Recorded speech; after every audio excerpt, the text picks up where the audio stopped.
Good morning, everyone. This is Narada Rishi Raja with ExpeditiousFool.com, putting mindfulness in motion, where we remove the obstacles each and every day by focusing on our DMP, our daily mindfulness practice. Now let's start with our Lightworkers card pull. Let's go ahead and jump into it today. Let's see. We've got the Ace of Cups. Now, I absolutely love this version of the Ace of Cups because you can see the cup in her hand, and aces, new potential, yes. Cups, emotional fulfillment or emotions. And in the case of Ace of Cups, it's usually emotional fulfillment. But as you can see, you have all of this water here, which is the emotion, right? It's bursting forward and it's flowing out, right? And that's going to flow in the direction of whatever it is that is coming towards her, right? So this is literally how we work it. We are able to focus our heart full-heartedly, 100% in the direction of whatever it is we want to have happen in life. And this is the energy that's being supported today.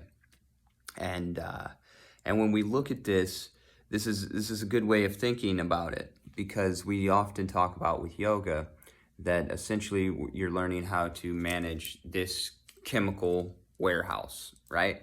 And in order to do that, we have certain practices. But when you do these practices on a consistent basis, you are then able to channel all of these chemicals in your body to the highest good. You can channel it to exactly what it is that you want to accomplish. If you read through the stories in the lore, there's good yogis, there's bad yogis. What most would consider good and bad. I don't live in those terms anymore, but that there are people that generate these energies and they decide to go in a positive, helpful direction, and there's people that decide to go in what would be considered a negative, more self-serving direction, right? But they still can develop this great power through yoga. That's one of the reasons why yoga scares some that know about some of those stories, because they're like, well, is it witchcraft? Is it this?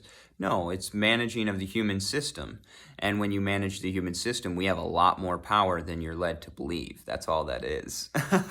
And then the reason why the devotion side, the service side, all of that is taught so deeply is because when we set our hearts on the highest good, then we're able to serve the highest good for ourselves and all, versus, we do all of the practices, we get opened up, that's great, we have a lot of power, but how are we using it, right?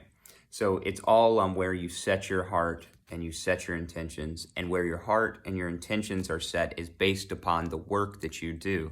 If you do work to manage your system consistently, daily, then you're in control. If you're not, your environment's in control. If you found out that you're in that second category and you don't like that, please do yourself a favor, do the world a favor, and schedule a session with ExpeditiousFool.com. We do tarot, numerology, that's our more metaphysical side, and then we get really deep into it with teaching breathwork, meditation, and yoga.